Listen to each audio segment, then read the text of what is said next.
पहले आप सबों को शुभ दोपहर। हम लोग बीपीएससी की कक्षा में हैं और मॉडर्न हिस्ट्री के अंतिम खंड को देख रहे हैं।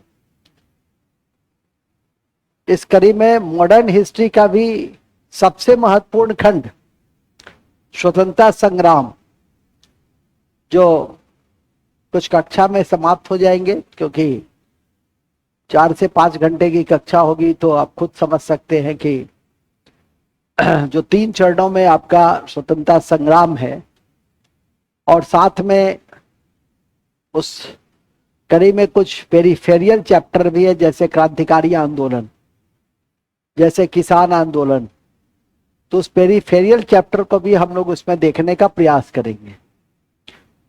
भारतीय राष्ट्रीय स्वतंत्रता आंदोलन की शुरुआत कांग्रेस की स्थापना से होती है।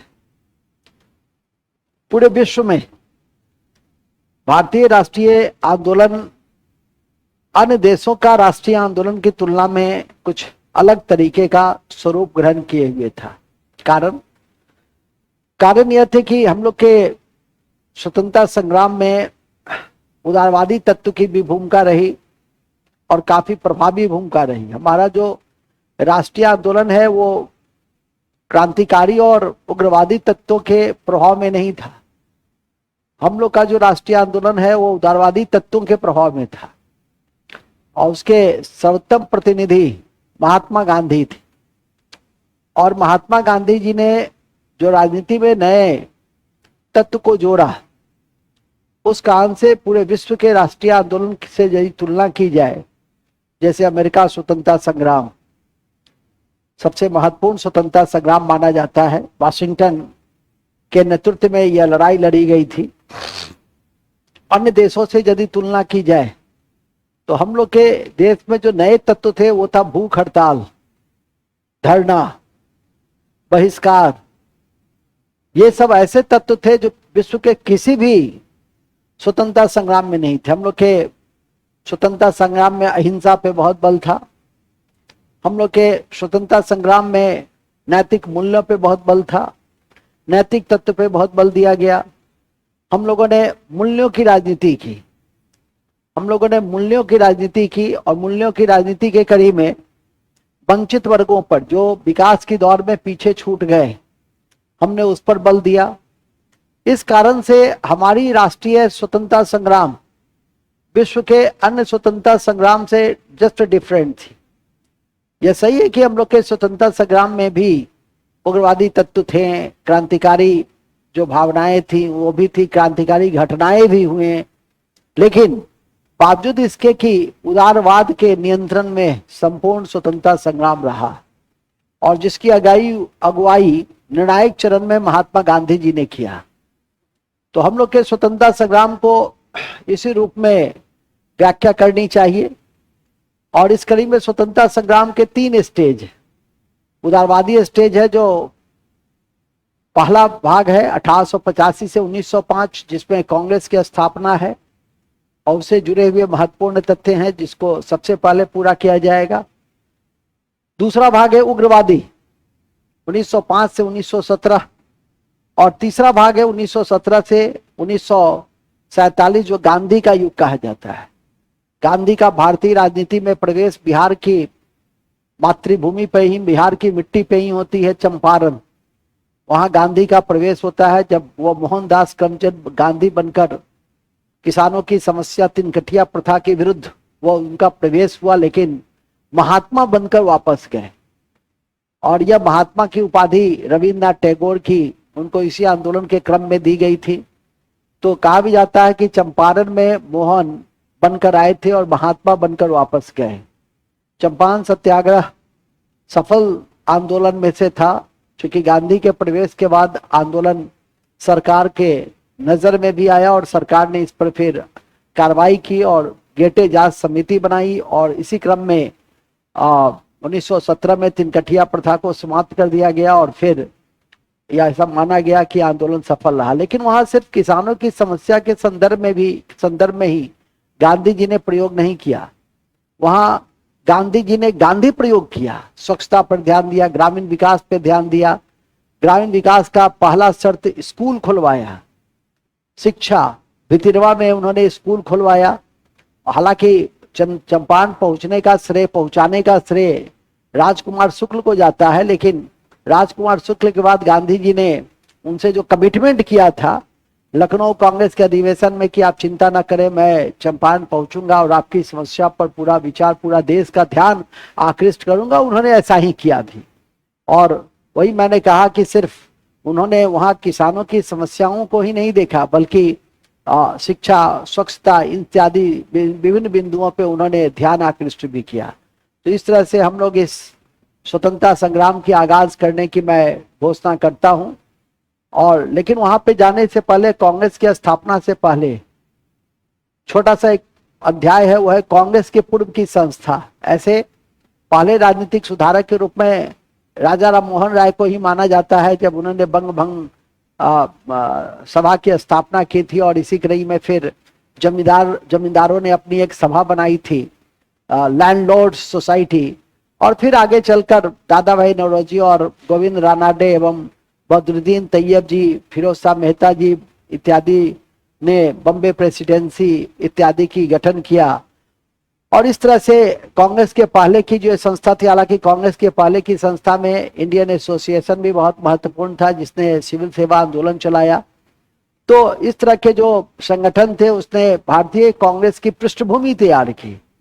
और सबसे बड़ा जो संदेश गया कि वो यह था कि ठीक है, ये सब बहुत ही स्वहितों पे बल दे रहे थे, निजी स्वार्थों पे बल दे रहे थे, लेकिन ये स्वहित और निजी स्वार्थ जो छोटे छोटे उद्देश्यों के साथ थे, इससे एक संदेश यह गया कि भारतीय संगठित होने लगे, एक पार्टी बनाने लगे, एक संगठन बनाने लगे, जो इसके पहले आज तक भारतीय राजनीति में नहीं देखी गई थी।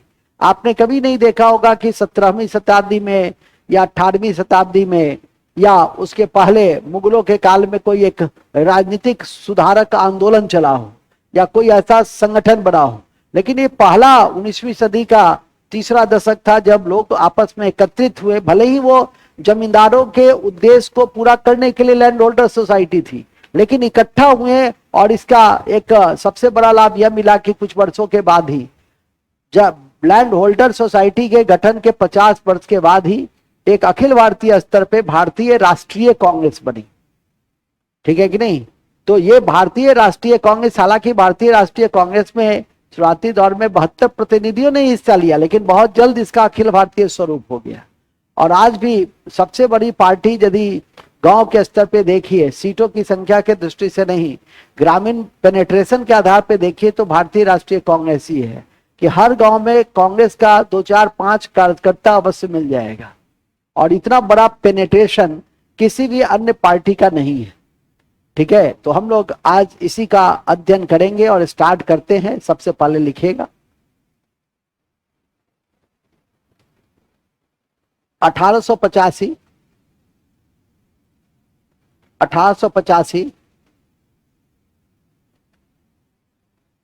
कांग्रेस की स्थापना के साथ ही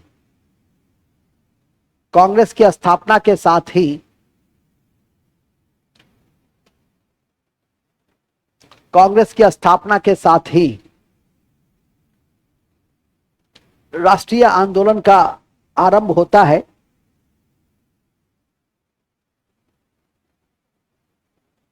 राष्ट्रीय आंदोलन का आरंभ होता है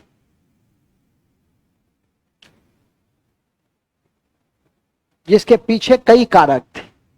इसके पीछे कई कारक थे। इसके पीछे कई कारक थे, जैसे ब्रिटिश प्रभुत्व का परिणाम, ब्रिटिश प्रभुत्व का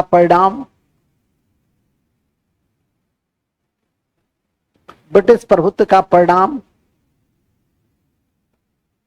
ठीक है, इस ब्रिटिश प्रभुत्व जो था, इस परिणाम में लिखना नहीं है, इसको समझना है।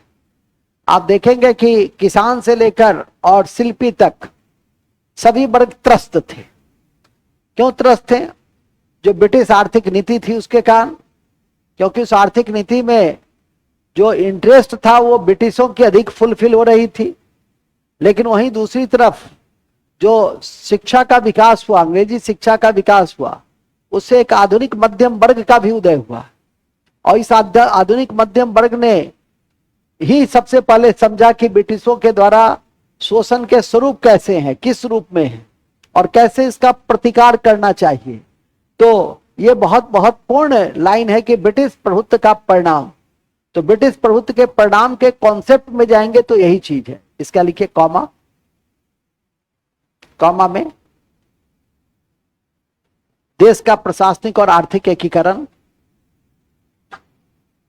देश का प्रशासनिक और आर्थिक एकीकरण,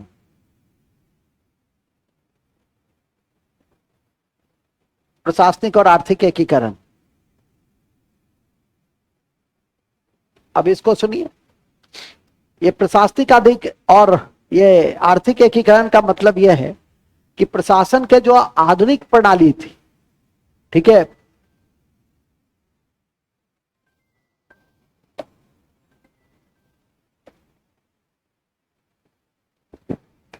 हेलो,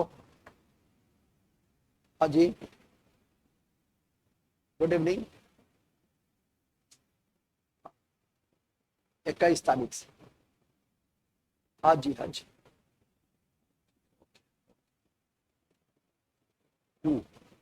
हाँ, तो मैं बता रहा था आपको,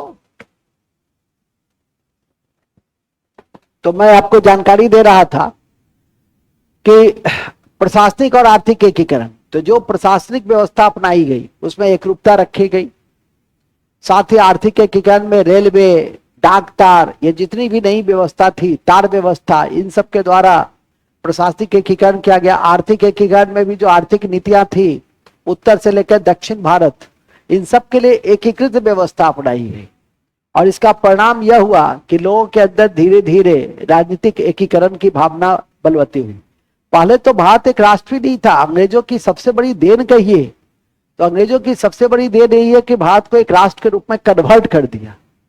इसके पहले तो भारत छोटे छोटे राजा महाराजाओं, देसी रियासतों का देश था, ठीक है। यह याद रखिएगा कि ब्रिटिशों को शुरू से लेकर अंत तक जमींदार, राजा महाराजा, ये सब तबके जो थे, इन्होंने शुरू से लेकर लास्ट तक समर्थन दिया। कभी कभी इस तरह के भी क्वेश्चंस जो किताबी लाइंस हैं जिसका कॉन्सेप्ट से लेना देना है, कोई फैक्ट नहीं है, लेकिन क्यों कहते हैं एनसीईआरटी पढ़िए, एनसीईआरटी पढ़िए। किसी भी सब्जेक्ट का एनसीईआरटी 2-4-5 बार रहना ही चाहिए, तभी आपकी तैयारी की पूर्णता होती है, ठीक है। मैं कितना भी पढ़ा दूं, कितना भी याद करवा दूं, कितना भी मैं बोल दूं, हर कॉन्सेप्ट बोल दूं, 20 किताब का बोल दूं, लेकिन एनसीईआरटी हमेशा एनसीईआरटी रहेगा। इस बात को हमेशा ध्यान रखिए। जो उस बिंदु पे काम करेंगे उसको 5 नंबर का बेनिफिट, 5 क्वेश्चन का बेनिफिट रहेगा ही रहेगा, ठीक है। नहीं करेंगे तो अब मास्टर क्या कर लेगा, मास्टर थोड़ी कुछ आपके दिमाग में थोड़ी घुस जाएगा, ठीक है कि नहीं। वो इस जो समझेगा वो आगे बढ़ता ही है, जो नहीं समझेगा वो पीछे छूट जाएगा, वो तो सीधी सी बात है। तो ध्यान रखिए, जैसा कि मैंने अभी आपको बताया, किसी भी स्तर पर, चाहे वो छोटी स्तर हो कि बड़ी स्तर हो, एनसीईआरटी की महत्वपूर्ण भूमिका होती है, ठीक है कि नहीं। इसी क्रम में मैंने अभी आपको बताया कि देश का प्रशासनिक और आर्थिक एकीकरण और इसका क्या अभिप्राय है वो बताया। फिर लिखिए कॉमा, पश्चिम शिक्षा का विचार, पश्चिम शिक्षा और विचार, पश्चिम शिक्षा और विचार, पश्चिम शिक्षा और विचार,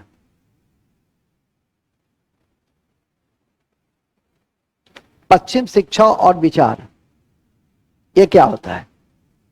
पश्चिम शिक्षा और विचार का क्या होता है? पश्चिम शिक्षा से सबसे पहले आधुनिक शिक्षित वर्ग ने इस चीज को समझा कि ब्रिटिश व्यवस्था हमारे लिए कितनी असहनीय है।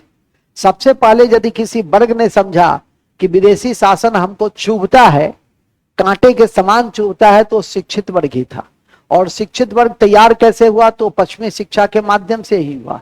साथ ही पश्चिम विचार, बाल्टेयर, गैरीबाल्डी, मेजनी इत्यादि के निबंध और लेख जो हमें समानता के विषय में बताता था, जो हमें स्वतंत्रता के विषय में बताता था, बंधुत्व के विषय में बताता था, इसको आधुनिक वर्ग, आधुनिक शिक्षित वर्ग पढ़कर उत्प्रेरित हुआ। और जिससे कि स्वतंत्रता संग्राम की जो पृष्ठभूमि है, दार्शनिक पृष्ठभूमि, उसको तैयार करने में, या बौद्धिक पृष्ठभूमि उसको तैयार करने में मदद मिली। तो ये मूल बिंदु है पश्चिमी शिक्षा और विचार के। जो मैंने अभी आपके समक्ष रखा। चौथा पॉइंट, कॉमा, कॉमा में लिख दीजिएगा, ठीक है। प्रेस और साहित्य की भूमिका, प्रेस और साहित्य की भूमिका, प्रेस और साहित्य की भूमिका, प्रेस और साहित्य की भूमिका, प्रेस और साहित्य की भूमिका, ठीक है। प्रेस और साहित्य की भूमिका में प्रेस और साहित्य ने ही इस बात के लिए भारतीय जनमत को तैयार किया कि ब्रिटिश शासन तुम्हारे लिए बेहतर नहीं है। चेतना लाने में, अखिल भारतीय स्तर पर चेतना लाने में, सरकार की कमजोरियों को उजागर करने में यदि सबसे महत्वपूर्ण भूमिका किसी ने निभाई तो उसमें प्रेस और जो साहित्य की भूमिका है वो बहुत महत्वपूर्ण है। और हर भाषा में, बंगला में बंकिम चंद्र चट्टोपाध्याय ने, उसी तरह से मराठी में विष्णु शास्त्री चिपलुंकर ने, इसी क्रम में तमिल में सुब्रमण्यम भारती ने, हिंदी में भारतेंदु हरिश्चंद्र ने, उर्दू में अल्ताफ हुसैन हाली ने, ये जितने कवि थे, जितने साहित्यकार थे, इन सब ने कहीं ना कहीं साहित्य के माध्यम से भारतीयों के जो दमित इच्छाएं थी उसको जागृत करने में महत्वपूर्ण भूमिका निभाई। साथ ही प्रेस तो था ही, कई स्वतंत्रता सेनानियों ने, यहाँ तक कि आपके सुधारकों ने भी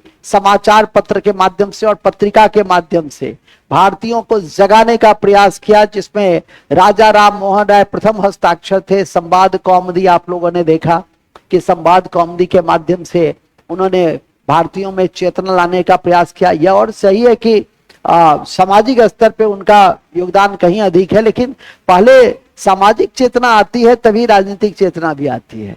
जब वो सामाजिक रूप से जागृत हुए, प्रगतिशील तत्वों को ग्रहण किया, तभी उसमें राजनीतिक प्रसार, राजनीतिक चेतना का भी प्रसार हुआ। तो ये सब ऐसे नाम हैं जिसको आप कभी भूल नहीं सकते हैं। और नामों में मैंने अभी कहा लक्ष्मीकांत का, मैंने कहा सुब्रमण्यम भारती का। भारतीय संसद में बजट और कोई भी ऐसा बहुत सारे कार्यक्रम चलते हैं और अनेक मिनिस्टर्स या प्राइम मिनिस्टर स्वयं भी सुब्रमण्यम भारती की तमिल में कोई ना कोई कविता के माध्यम से ही बजट की शुरुआत होती है और उसका अंत भी सुब्रमण्यम भारती के किसी न किसी लाइन से ही होता है, ठीक है कि नहीं। खैर फिलहाल अपने मूल में रहिए। तो प्रेस और साहित्य की भूमिका ब्रैकेट में लिख दीजिए, ब्रैकेट में लिख दीजिएगा। बंगला में बंकिम चंद्र, बंगला में बंकिम चंद्र, बंकिम चंद्र, बंगला में बंकिम चंद्र कॉमा, और रविंद्रनाथ टैगोर, रविंद्रनाथ टैगोर। आसामी में लक्ष्मीनाथ, आसामी में लक्ष्मीनाथ, लक्ष्मीनाथ। मराठी में विष्णु शास्त्री, मराठी में विष्णु शास्त्री, मराठी में विष्णु शास्त्री। हिंदी में भारतेंदु हरिश्चंद्र, हिंदी में भारतेंदु हरिश्चंद्र, हिंदी में भारतेंदु हरिश्चंद्र। उर्दू में अल्ताफ हुसैन हाली, उर्दू में अल्ताफ हुसैन हाली।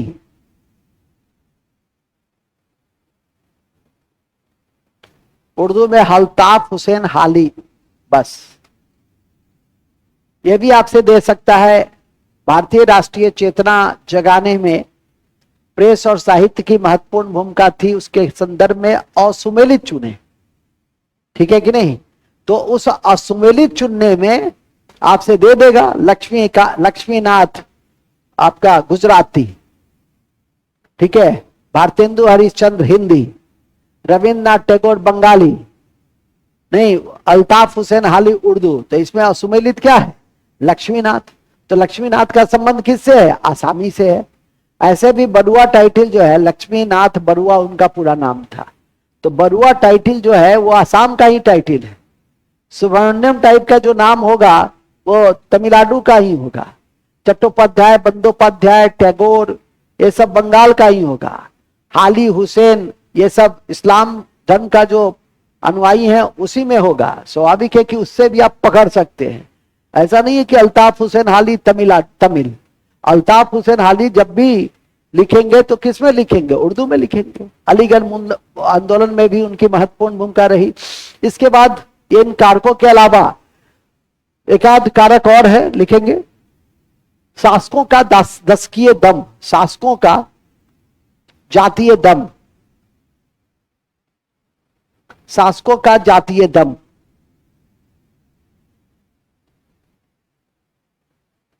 शासकों का जातीय दम, शासकों का जातीय दम क्या था? शासकों का जातीय दम यह था कि अंग्रेजी में लिखा होता था कि मनुष्य और कुत्ते नहीं, भारतीय और कुत्ते का प्रवेश बंद। ठीक है कि नहीं? तो जो अंग्रेजी हिंदी में भी लिखा होता था, तो यदि अंग्रेजी हिंदी में लिखा है तो जो लिखा पढ़ा है वो ना पढ़ेगा कि भारतीय और कुत्ता का प्रवेश बंद। ठीक है कि नहीं? लेकिन जो नहीं पढ़ा लिखा है उसके आगे क्या कहते हैं? लिख लो रहा पढ़ पत्थर। ठीक है कि नहीं? काला अक्षर भैंस बराबर, यही ना होता है। तो पढ़े हुए थे, शिक्षा का प्रचार हो रहा था, तो भारतीयों को बड़ा बुरा लगा कि यूरोपियंस क्लब में केवल यूरोपियंस ही जा सकते थे। ट्रेन के जिस डब्बे में गोरे लोग बैठते थे, अंग्रेज बैठते थे, यूरोपियन बैठते थे, उसमें कोई अन्य शख्सियत नहीं बैठ सकता था। ठीक है कि नहीं?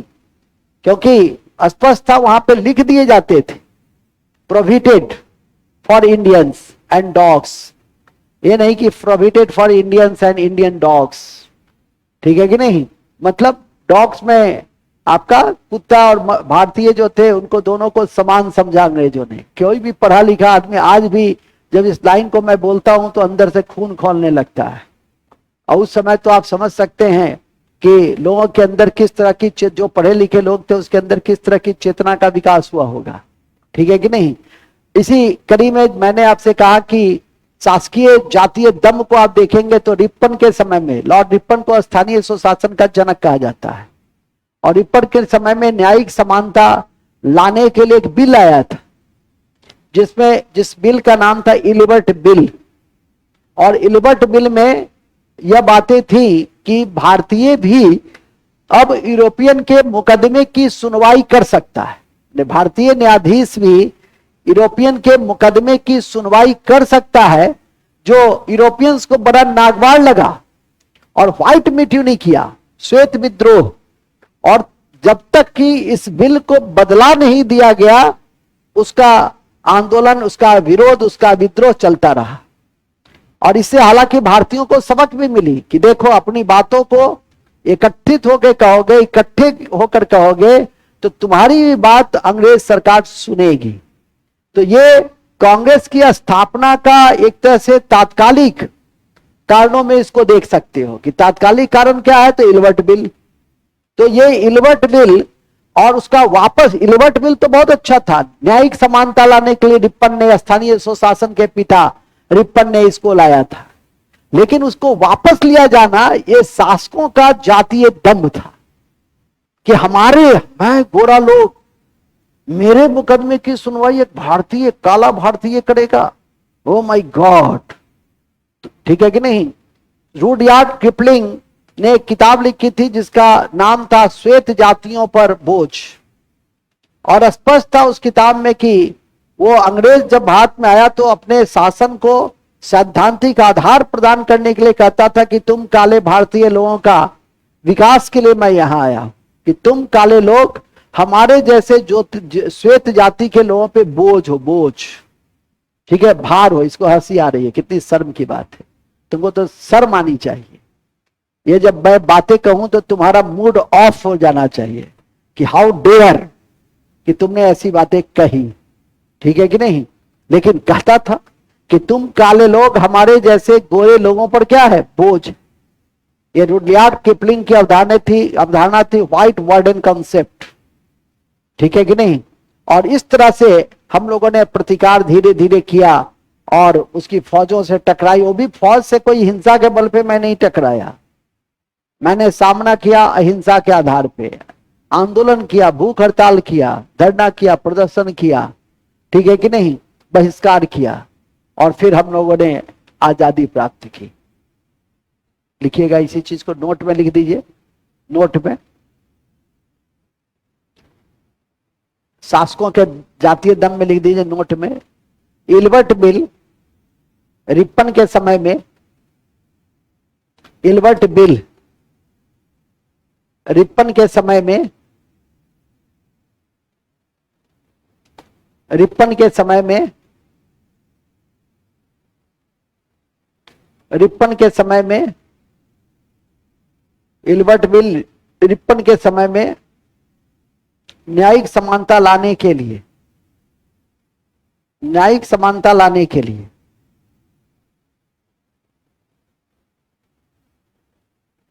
न्यायिक समानता लाने के लिए 1883 में 1883 में लाया गया। लेकिन श्वेत विद्रोह हो जाने के कारण, लेकिन श्वेत विद्रोह हो जाने के कारण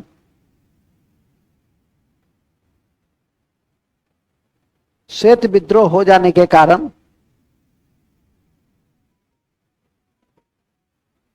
श्वेत विद्रोह हो जाने के कारण इसे इसे वापस ले लिया गया,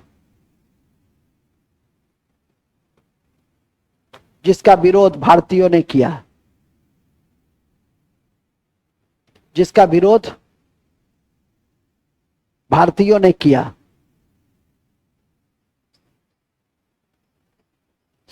जिसका विरोध भारतीयों ने किया। ठीक है। यह इल्बर्ट बिल विवाद काफी चर्चित विवाद है, जो 1883 में आया था। कब आया था? 1883 में आया था, जो ध्यान रखिएगा। और किसके समय आया था? यह किसके समय आया था? तो रिपन के समय आया था। रिपन के समय में इल्बर्ट बिल। और इसके क्या उद्देश्य थे? इसका उद्देश्य था न्यायिक समानता लाना। और इसके उद्देश्य थे, इसका उद्देश्य था न्यायिक समानता लाना।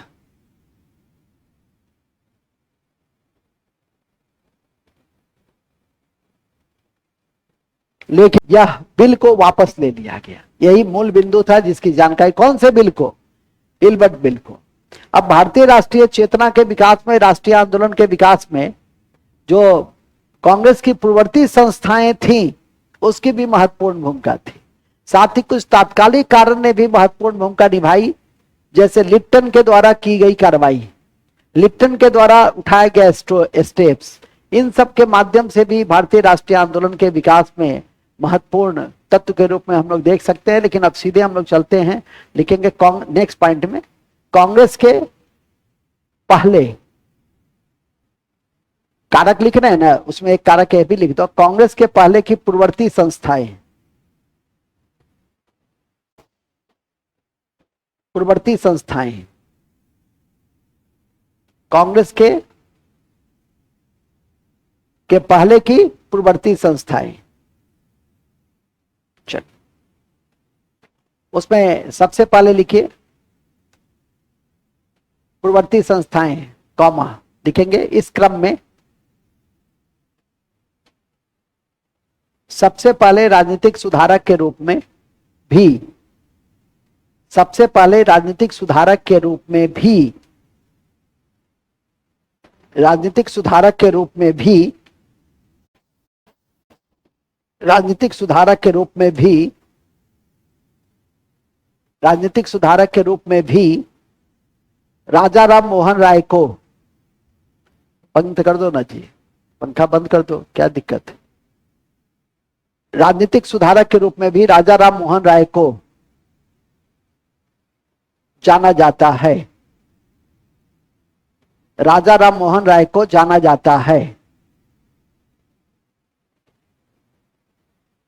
ठीक है। यद्यपि यद्यपि पहले राजनीतिक सुधारक तो थे, यद्यपि लिखेंगे राजनीतिक सुधारक को लेकर, राजनीतिक सुधारक को लेकर विरोध करने वाले,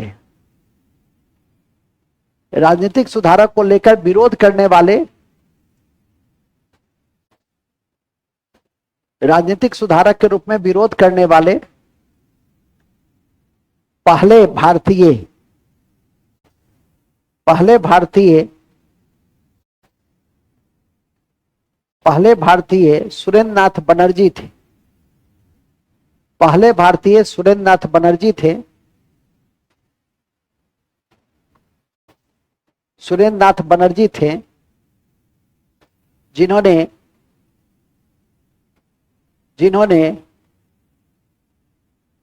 सुरेंद्र नाथ बनर्जी थे जिन्होंने इंडियन नेशनल सोसाइटी की नींव रखी, इंडियन नेशनल सोसाइटी की नींव रखी, आईसीएस की नौकरी को छोड़कर इंडियन नेशनल सोसाइटी की नींव रखी,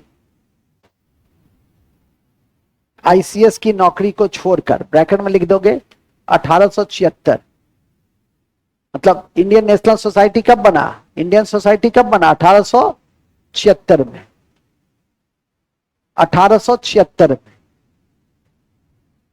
और किस नौकरी को छोड़कर उन्होंने इस तरह के संगठन बनाए, आईसीएस, उस समय आईएएस नहीं होता था, उस समय आईसीएस होते थे, ध्यान रखिएगा, कॉमा, एवं बंगाली पत्रिका का संपादन किया, एवं बंगाली पत्रिका का संपादन किया, बंगाली पत्रिका का संपादन किया और जेल जाने वाले पहले पत्रकार थे। और पत्रकार के रूप में, और पत्रकार के रूप में, और पत्रकार के रूप में, और पत्रकार के रूप में जेल जाने वाले, पत्रकार के रूप में, अंडरलाइन करना, ध्यान रखना, पत्रकार के रूप में जेल जाने वाले पहले व्यक्ति थे, अंडरलाइन कर लो, पत्रकार के रूप में जेल जाने वाले पहले व्यक्ति थे, पत्रकार के रूप में जेल जाने वाले पहले व्यक्ति थे। कौन, उसी में लिखेंगे, यह भी ध्यान में रखें 1905 में बंगाल विभाजन के विरोध में स्वदेशी आंदोलन का नेतृत्व किया। यह भी ध्यान में रखें कि उन्होंने 1905 में बंगाल विभाजन के विरोध में, बंगाल विभाजन के विरोध में, बंगाल विभाजन के विरोध में स्वदेशी आंदोलन का नेतृत्व किया, स्वदेशी आंदोलन का नेतृत्व किया, स्वदेशी आंदोलन का नेतृत्व किया। और 1895 में पूना में, और 1902 में, और 1895 में पूना में, पूना में, और 1902 में अहमदाबाद में कांग्रेस की अध्यक्षता की। 1902 में अहमदाबाद में कांग्रेस की अध्यक्षता की। मैंने कांग्रेस के अध्यक्ष वो दो जगह रहे, एक 1895 पूना में, एक 1895 पूना में, और दूसरा 1902 में कहां, अहमदाबाद में कांग्रेस के अध्यक्ष रहे। एक लाइन और लिख दो नोट में, सुरेंद्र नाथ बनर्जी कांग्रेस के स्थापना के समय उपस्थित नहीं रहे, नहीं थे, नहीं रहे का मतलब लगता है जीवन से चले गए। सुरेंद्र नाथ बनर्जी कांग्रेस की स्थापना के समय उपस्थित नहीं थे, माने इतने महत्वपूर्ण नेता और कांग्रेस की स्थापना के समय उपस्थित नहीं थे। अरे बंद कर दो ना पंखा, कितना हल्ला कर रहा है, बंद करो जी, बंद कर दो, ऐसा ही मौसम ठीक है। नीचे नीचे नीचे नीचे, हाँ बाएं बाएं, हाँ चलिए तब ठीक है। तो सुरेंद्र नाथ बनर्जी के विषय में कितनी बातों का अध्ययन किया आपने कि सुरेंद्र नाथ बनर्जी ने इंडियन एसोसिएशन बनाया, सिविल सेवा आंदोलन चलाया, आईसीएस की नौकरी छोड़ा। सुरेंद्र नाथ बनर्जी ने बंगाली नामक पत्रिका निकाली जिससे चेतना लाने में महत्वपूर्ण भूमिका निभाई। सुरेंद्र नाथ बनर्जी ने पत्रकार के रूप में जेल जाने वाले वो पहले व्यक्ति बने।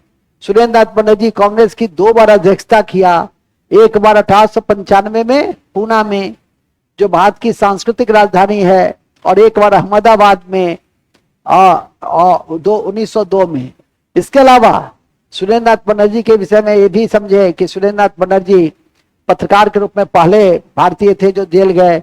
सुरेंद्र नाथ बनर्जी के विषय में यह भी देखे कि सुरेंद्र नाथ बनर्जी जैसे महत्वपूर्ण शख्सियत कांग्रेस की स्थापना के समय उपस्थित नहीं थे।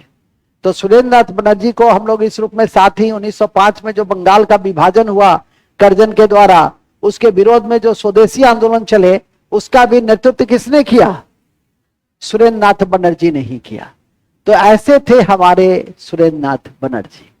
तो अभी हमने बताया कि कांग्रेस के पहले की जो संगठन थी, उस कांग्रेस के पहले के संगठन में तो पहले राजनीतिक सुधारक की भूमिका राजा राम मोहन राय की महत्वपूर्ण, जिन्होंने बंग भंग सभा बनाया। ये भी लिख दो नोट में, राजा राम मोहन राय ने बंग भंग सभा बनाया, राजसभा बनाया, बंग भंग राज्यसभा बनाया, बंग भंग भाषा राजभाषा सभा बनाया 1836 में। 1836 में यह बंगाल का प्रथम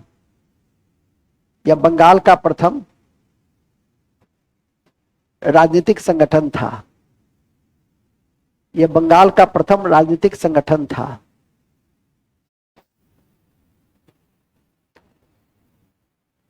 यह बंगाल का प्रथम राजनीतिक संगठन था। एक क्वेश्चन भी 2-3 बार कमीशन पूछे हुए है, क्वेश्चन बैंक मेरे पास है, ठीक है। और ये क्वेश्चन कमीशन पहले भी 2-3 बार पूछे हुए हैं। 2 बार तो बिल्कुल स्टेट फॉरवर्ड में पूछे हुए हैं कि बंग भंग सभा, भाषा सभा की स्थापना किसके द्वारा की गई, ठीक है, यूपीपीसीएस में किसके द्वारा की गई? राजा राम मोहन राय। एक बार पूछे हुए हैं कि बंग भाषा प्राकशिका सभा, उसी का नाम था। ये इसकी नींव कब पड़ी थी? 1836 में। एक बार पूछा गया निम्नलिखित संस्थाओं पे विचार करें, तो उसमें दे दिया एज के आधार पे, मतलब कब किसका स्थापना हुआ, तो उसमें भी सबसे पहले कौन आ जाएगा? ये बंग भंग भाषा सभा ही आ जाएगा, ठीक है कि नहीं। माने कुछ भी रहे क्वेश्चन इसी रूप में, चाहे वो सुमेलित में रहे कि सत्य पर विचार करे रहे कि स्ट्रेट फॉरवर्ड पूछ दिया तो और आसान है, नहीं तो और लिखा भी दिया कि यदि ये भी क्वेश्चन पूछ दे कि बंगाल की पहली राजनीतिक संगठन कौन थी, तो भी ठीक। कुछ भी पूछे तो आप बता सकते हैं। दूसरा संगठन था जमींदारों का संगठन था, जिसका नाम था लैंड होल्डर सोसाइटी, 1938। तो लिख देंगे 1938 में land holder society, land holder society जमींदारों के हितों की रक्षा के लिए बनाई गई, जमींदारों के हितों की रक्षा के लिए बनाई गई, जमींदारों के हितों की रक्षा के लिए बनाई गई।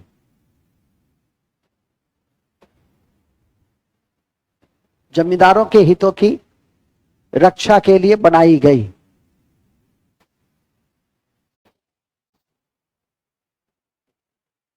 बनाई गई। तीसरा Bengal British Indian Association, Bengal British Indian Association. आ जाइए, अरे आपकी कक्षा जब मन हो आ जाइए, नो एक्सक्यूज प्लीज, आ जाइए, ठीक है। सुबह से तो मैं बहाना ही सुन रहा हूं। नहीं सर, मैं घर से जैसे ही निकला वैसे ही इतनी तेज बारिश हुई कि सर आप कल्पना नहीं कर सकते हैं कि मेरे साथ क्या क्या हुआ होगा।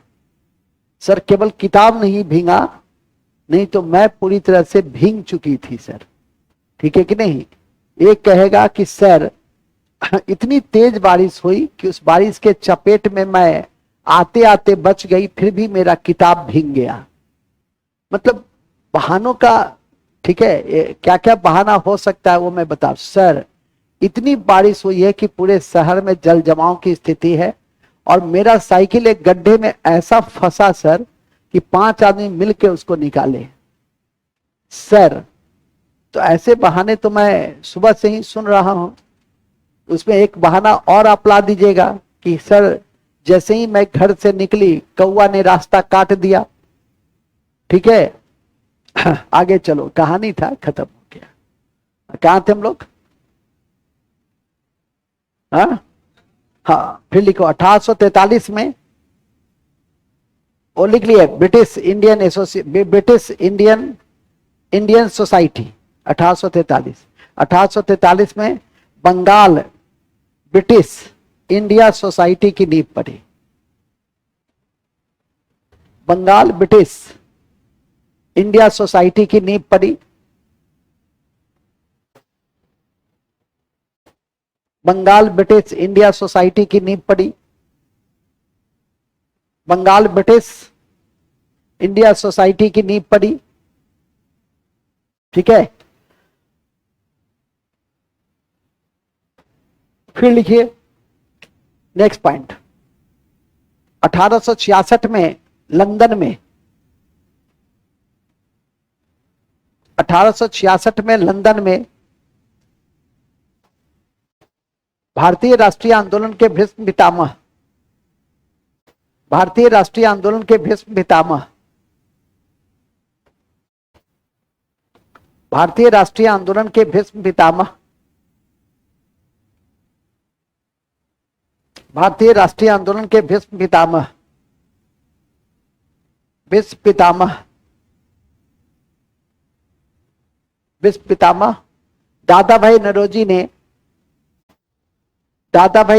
ने ईस्ट इंडियन एसोसिएशन की नींव रखी। दादा भाई नौरोजी ने ईस्ट इंडियन एसोसिएशन की नींव रखी। टिक लगा देना, ईस्ट इंडियन एसोसिएशन की नींव रखी। ईस्ट इंडियन एसोसिएशन की नींव रखी। ठीक है, ईस्ट इंडियन एसोसिएशन की नींव रखी। नेक्स्ट, जस्टिस रानाडे ने 1870 में, जस्टिस रानाडे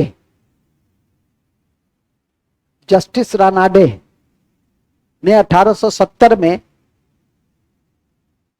पूना सार्वजनिक सभा की नींव रखी। पूना सार्वजनिक सभा की नींव रखी। पूना सार्वजनिक सभा की नींव रखी। पूना सार्वजनिक सभा की नींव रखी। पूना सार्वजनिक सभा की नींव रखी।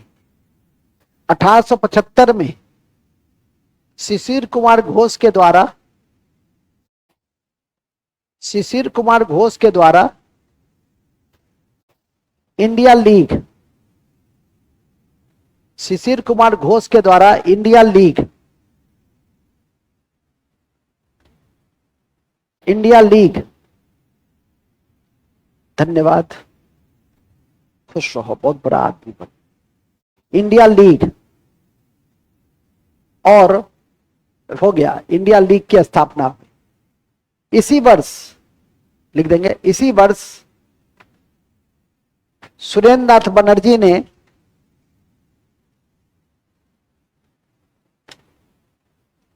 इसी वर्ष सुरेंद्र नाथ बनर्जी ने,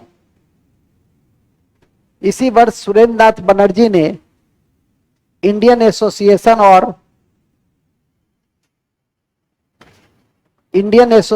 और भारतीय राष्ट्रीय उदार संघ भारतीय राष्ट्रीय उदार संघ बनाया। भारतीय राष्ट्रीय उदार संघ बनाया। उधार नहीं, हाँ उदार। इन लोग का कोई ठीक है कहेगा सर आप ही लिखाए थे सर उधार संघ, परीक्षा में आ गया था सर उधार संघ, हम लोग कंफ्यूज कर गए सर। ठीक है कि नहीं, लोग महान सब है। ठीक है, नेक्स्ट, उदार संघ किसने बनाया, फिर लिख लीजिए 1884 में। जिस पर टिक लगाइए, बीपीएससी 4 बार पूछ चुका है इस प्रश्न को। अब बीपीएससी को इससे बहुत लगाव है। किससे,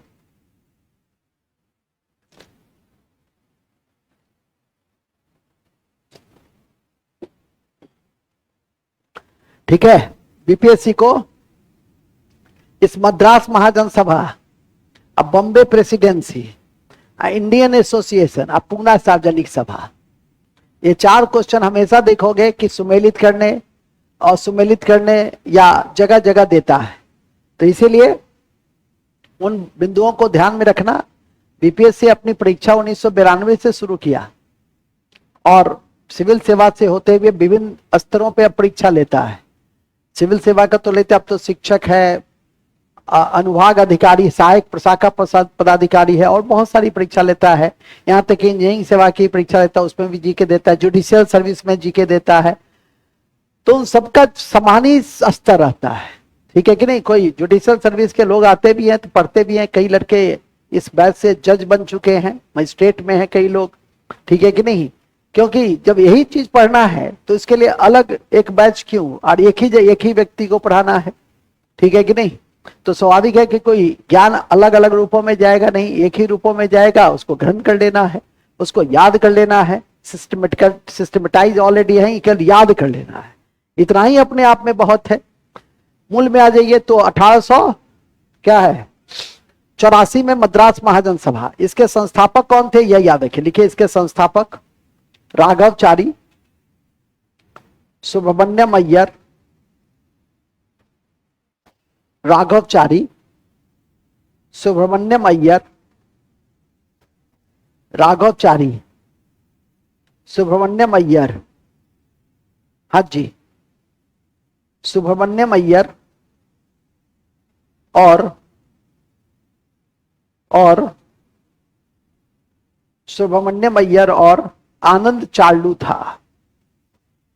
आनंद चार्लू, चालू भी चलेगा कोई दिक्कत नहीं। चार आलू दक्षिण भारतीय टाइटल है, लेकिन चालू भी चलेगा। आनंद चालू, राघवचारी, सुब्रमण्यम अय्यर, मतलब अय्यर चारी चालू, 4 चालू अय्यर। ये कोड भी याद रख लोगे, 4 चारू चालू अय्यर। तो भी मद्रास महाजन सभा पूछेगा यही कि मद्रास महाजन सभा के संस्थापक में से कौन नहीं थे, पूछा भी है। यूपीएससी ने 2017 में पूछा है, आईएएस-पीटी की कक्षा परीक्षा 2017 में, निम्नलिखित में से असत्य पर विचार करें। और असत्य में दिया कि लक्ष्मी एक पहला, उसी से पकड़ा गया, लक्ष्मी नारसू चट्टी मद्रास महाजन सभा के संस्थापक थे। खत्म। मद्रास महाजन सभा के संस्थापक कौन थे, 4 चालू अय्यर। चारी मतलब राघवचारी नहीं, चालू मतलब आनंद चारू, और चारी मतलब राघवचारी, वहीं से पकड़ा गया। दूसरा तीसरा ठीक ही है। दूसरा दिया है कि सुरेंद्र नाथ बनर्जी इंडियन एसोसिएशन के संस्थापक थे। तीसरा दिया है कि ईस्ट इंडियन एसोसिएशन की स्थापना 1866 में हुई। खत्म। आईएएस की परीक्षा में दिया है, आंसर होगा क्या 2 और 3। आंसर क्या होगा इसका, पहला रॉन्ग, 2 और 3। आईएएस की परीक्षा, वो भी 5-6 साल पहले। ये तो तुम लोग का बहुत उससे बहुत निम्न ग्रेड का परीक्षा है। ठीक है कि नहीं, वहां तो विकल्प के आधार पे भी लोग घूम जाते हैं। कहीं कहीं दूर गगन तले हो सकता है कि एक तथ्य छुपा हुआ होगा, ऐसा तो नहीं होता है। ठीक है कि नहीं। मद्रास महाजन सभा को 3 नाम है, 3 प्रमुख हस्ताक्षर है, याद करके रख लेना है। तब जबकि मैं बार बार कह रहा हूं कि यह क्वेश्चन बराबर पूछा जाता है। ठीक है कि नहीं, जिससे कि आपको कोई कठिनाई नहीं हो। ठीक है, क्वेश्चन बैंक को देखते रहिए। अब तो मैं क्वेश्चन बैंक को साथ ही लेकर चलता हूं, क्योंकि पहले कभी प्रकाश जी के भरोसे रहता था, कभी सुमन चौहान के भरोसे कि लाता होगा, लेकिन ये लोग लाता नहीं है। एक दिन लाता है, हमको झलक दिखला देता है, दूसरे दिन से ले जाता है। अब हम ले ही के चलते हैं, झंझटी खत्म कर दिए, मूल में आ जाइए। तो याद रखिएगा, ठीक है। इसके अलावा नेक्स्ट लास्ट है, कांग्रेस से पहले के स्थापना में संगठनों में बॉम्बे प्रेसिडेंसी कैसे भूल जाइएगा, तो लिखेंगे लास्ट है Bombay presidency association 1885। Bombay presidency association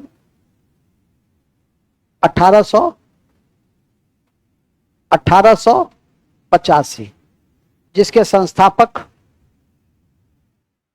संस्थापक फिरोज शाह मेहता,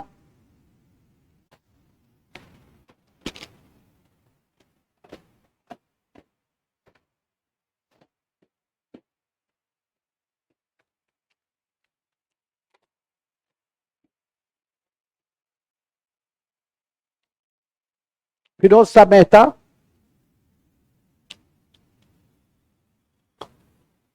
बदरुद्दीन तैयब जी, बदरुद्दीन तैयब जी, बदरुद्दीन तैयब जी, बदरुद्दीन तैयब जी और केटी तेलंग थे, और केटी तेलंग थे,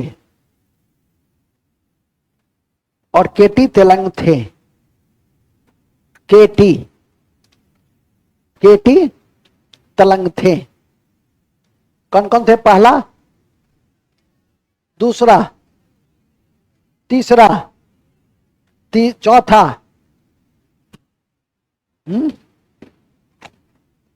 तीन ही है। कौन कौन? दूसरा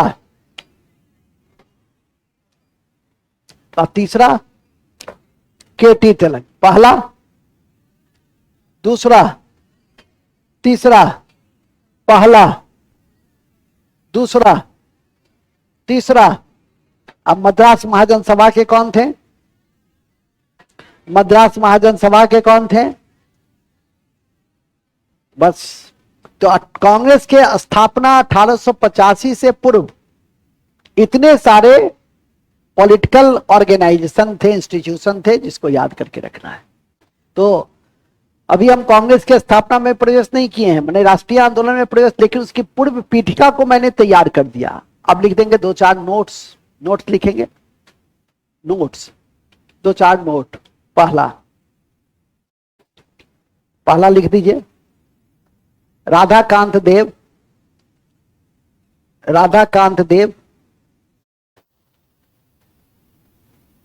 ब्रिटिश इंडियन एसोसिएशन 1851 के ब्रिटिश इंडियन एसोसिएशन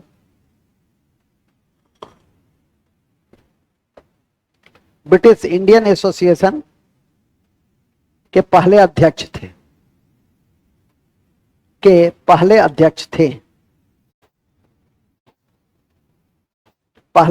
थे। दूसरा, पूना सार्वजनिक सभा पहली ऐसी सभा थी, पूना सार्वजनिक सभा पहली ऐसी सभा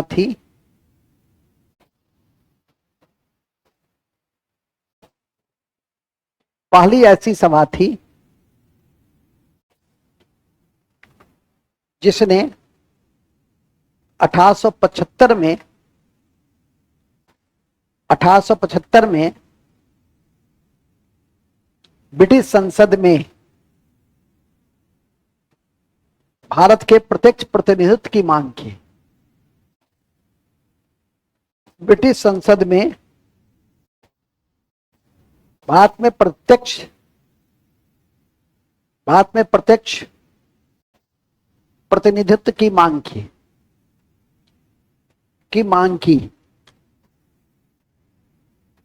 ठीक है। दो, एक क्वेश्चन पूछा है, मैं आपसे वार्तालाप कर लूं कि कांग्रेस की स्थापना के पहले निम्नलिखित में से कौन सी राजनीतिक संस्था नहीं थी? ठीक है। पहला, Indian association, Madras Mahajan Sabha, land holder society, United India patriotic association. United India patriotic association sir Syed Ahmed Khan ने 1888 में बनाया था। कब बनाया था? तो इस तरह के भी प्रश्न दे सकते हैं। एक और प्रश्न दिए हुए है जिसका आंसर गलत था बीपीएससी 53 से 55 में, कि मद्रास महाजन सभा की स्थापना की गई 1880, 1881, 1882, 1883। तो है तो 84 आंसर, एनसीईआरटी में भी है, लेकिन अब इसमें आपको चुनना है।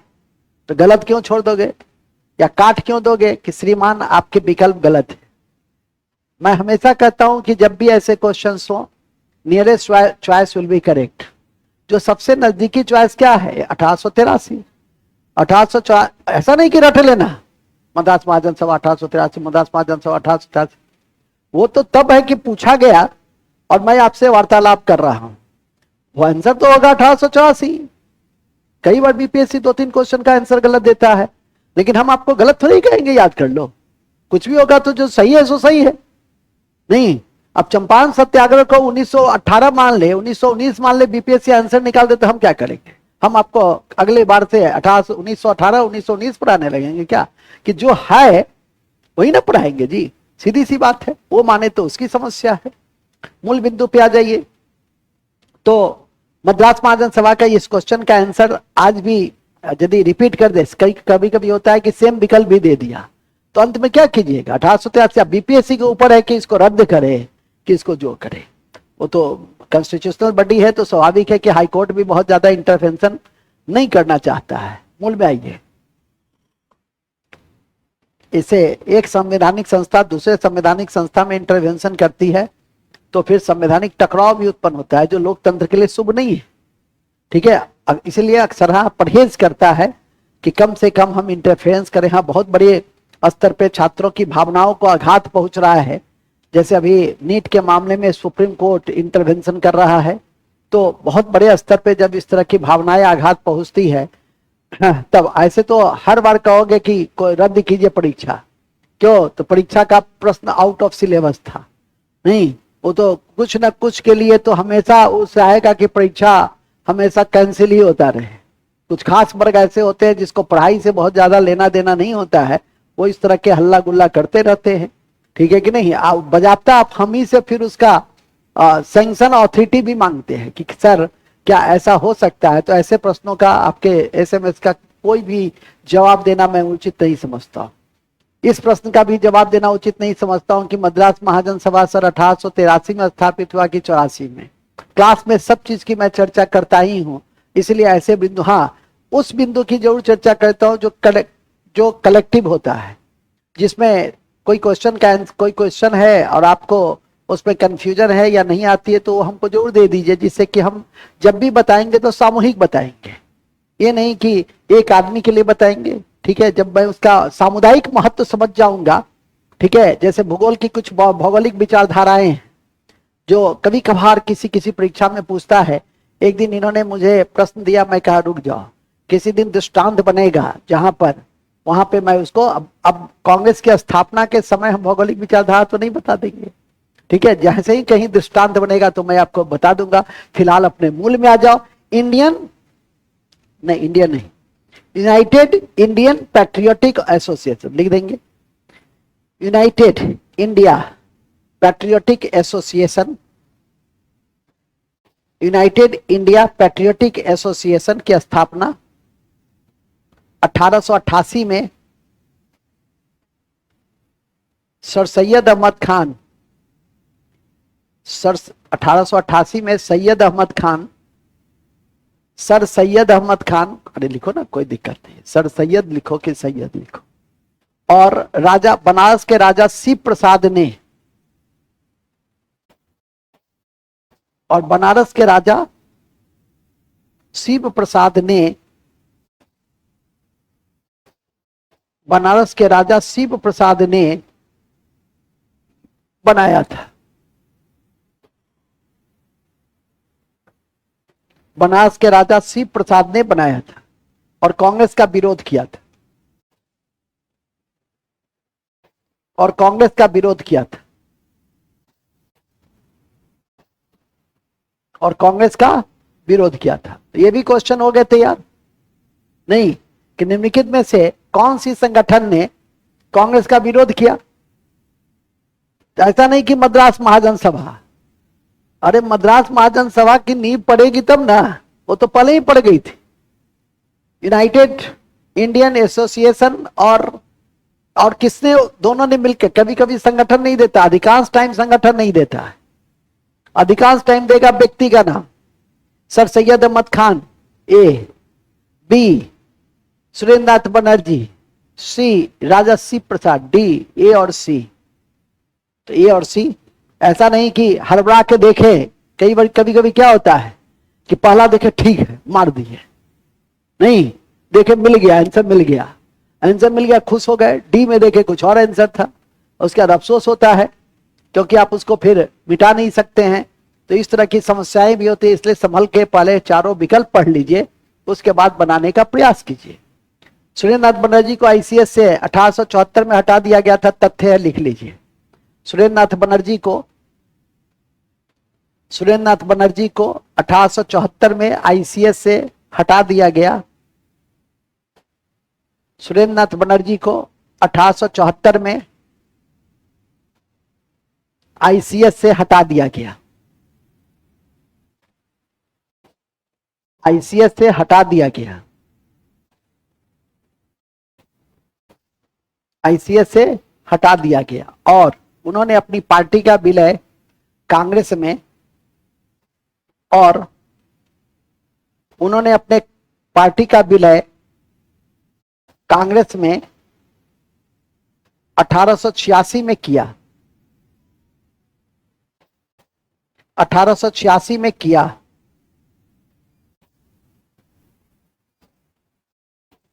1886 में किया। किसमें किया? किसने? किसने? बस एक लाइन और लिख दो लास्ट में। हंटर ने इंडियन मुसलमान लिखा, हंटर ने इंडियन मुसलमान लिखा, इंडियन मुसलमान लिखा। उन्होंने कहा कि यदि मुसलमान खुश हैं, उन्होंने लिखा कि यदि मुसलमान खुश हैं तो ब्रिटिश शक्ति का बचाव होगा। मुसलमान खुश हैं तो ब्रिटिश शक्ति का बचाव होगा, ब्रिटिश शक्ति का बचाव होगा। ठीक है। और ये वही हंटर हैं जिन्होंने रिपन के समय में, बताओ, एक समिति का अध्यक्षता किया था। कौन सी समिति थी? रिपन के समय में हंटर समिति का संबंध किससे है? ये लोग तो महान सब है, शिक्षा से है। और हंटर समिति ने जिस बिंदु पे सबसे ज्यादा फोकस किया वो था प्राथमिक शिक्षा, कि प्राइमरी एजुकेशन का यूनिवर्सलाइजेशन होना चाहिए, एक्सटेंशन होना चाहिए। आज भी हम लोग की, बिहार जैसे राज्यों की बहुत बड़ी समस्या है, वो है शिक्षा की समस्या। इस राज्य में ही सबसे ज्यादा शिक्षा पे परिचर्चा भी होती है, और सबसे दुर्स्थिति स्थिति में हमारी शिक्षा है। पाठक जी आएंगे, सिद्धार्थ साहब आएंगे, कोई साहब आएंगे, तकनीक से आप जोड़ दीजिएगा, स्कूल में बैठा दीजिएगा शिक्षकों में, लेकिन जब तक शिक्षक में पढ़ाने की स्वतः प्रेरणा, अंतः प्रेरणा का जागरण नहीं होगा कि हमें पढ़ाना है, तब तक उसका कोई लाभ नहीं मिलेगा। हाँ, भौतिक दृष्टि से, शरीर के दृष्टि से वो उस जगह पे उपस्थित रहेंगे, कुछ ना कुछ पढ़ाई देंगे, लेकिन कुछ ना पढ़ाने से काम नहीं चलेगा। ठीक है, कुछ ना पढ़ाए, इससे अच्छा है कि बिल्कुल ना पढ़ाए। पढ़ाना है तो अच्छे से पढ़ा दे, जम के पढ़ा दे। मैं अपने कई गुरुवर का भी एग्जाम्पल देता हूँ, सरकारी स्कूल का, जो अपने प्रिंसिपल साहब से दो दो कक्षा मांगते थे कि हमको 2 कक्षा चाहिए। एक कक्षा से हमको संतुष्टि नहीं मिलता है, एक कक्षा डेंगाने का होता था और एक कक्षा पढ़ाने का होता था। ठीक है कि नहीं? है, जियाउल हक साहब थे इंग्लिश के टीचर हम लोग के, जिला स्कूल में मैं पढ़ता था। तो एक कक्षा डेंगाते थे पहले, तो जो टास्क नहीं लाया, जो याद नहीं किया, ठीक है, मुर्गी बनाते थे, नील डाउन बनाते थे, जो उस समय का अपना मेथोडोलॉजी था। और दूसरा कक्षा में जम के पढ़ाते थे, ठीक है कि नहीं। तो वैसे वैसे शिक्षक बहुत कम रह गए, ठीक है, कि जो अंतर प्रेरणा के आधार पे पढ़ाता हो। मूल बिंदु पे आ जाता है, आ जाइए। मूल बिंदु यह है कि जो मैंने अभी आपको बताया, ठीक है। कई बार ऐसा भी होता है कि टीचर हमारे विद्यालय में +2 के हैं, तो उनको कक्षा 8 में पढ़ाने में शर्मिंदगी महसूस होती है कि कक्षा 8 और 9 में कैसे पढ़ाए, मैं तो +2 का टीचर। बायोलॉजी में कोशिका की अवधारणा बदल जाएगी क्या? यदि बायोलॉजी के टीचर +2 में है, तो +2 में बायोलॉजी में सेल, 8 क्लास में सेल, दोनों में अंतर है क्या? ठीक है कि नहीं। तुम उसके बेसिक्स को भी पढ़ा दो जा करके, तो भी बहुत बड़ी उपलब्धि हो जाएगी। मूल बिंदु पे आ जाइए। मेरी वेदना है जो मैं कह रहा, पीड़ा है जो मैं देखता हूं, ठीक है कि नहीं। मूल बिंदु पे आ जाइए। मूल बिंदु यह है कि जो मैंने अभी आपको संज्ञान में दिया, क्या संज्ञान में दिया कि मुसलमान यदि खुश होंगे तो ब्रिटिश शक्ति का सबसे बड़ा बचाव होगा। और इसी कड़ी में 1882 का हंटर, हंटर साहब बड़ी बड़े चर्चित है, किताब भी लिखा है इंडियन मुसलमान, जो कमीशन किताब है, 2500 बार पूछा हुआ है। और दूसरा कि हंटर समिति का संबंध शिक्षा से है, किस तरह की शिक्षा से है, तो रिपन के समय में प्राथमिक शिक्षा से है, लेकिन भुला गए। अपने पश्चाताप होगा, याद कीजिएगा तो खुशी महसूस होगा, नहीं याद कीजिएगा तो 20 बार भी कीजिएगा, उससे क्या लाभ हो जाएगा। आप में से तो कई लोग चौथी तीसरी बार कर रहे हैं मॉडर्न हिस्ट्री, फिर भी वही हाल है। तो थोड़ा सा बैठ करके पढ़िए, ठीक है कि नहीं। मूल बिंदु पे आ जाइए। मूल बिंदु यह है कि जैसा कि मैंने अभी आपको बताया कि कांग्रेस के पहले की संस्था के विषय में सारे बिंदुओं को मैंने स्पर्श कर दिया है। अब मैं भारतीय राष्ट्रीय कांग्रेस और उदारवादी आंदोलन से आरंभ करना चाहूंगा। भाग 2, इसको रिकॉर्डिंग रोक दो। पहला भाग ठीक से, ऐसा नहीं कि काटिए देना। आता है ना जी? नहीं आता है, तुम छोड़ दो। कमलेश जी, कमलेश जी आ रहे हैं?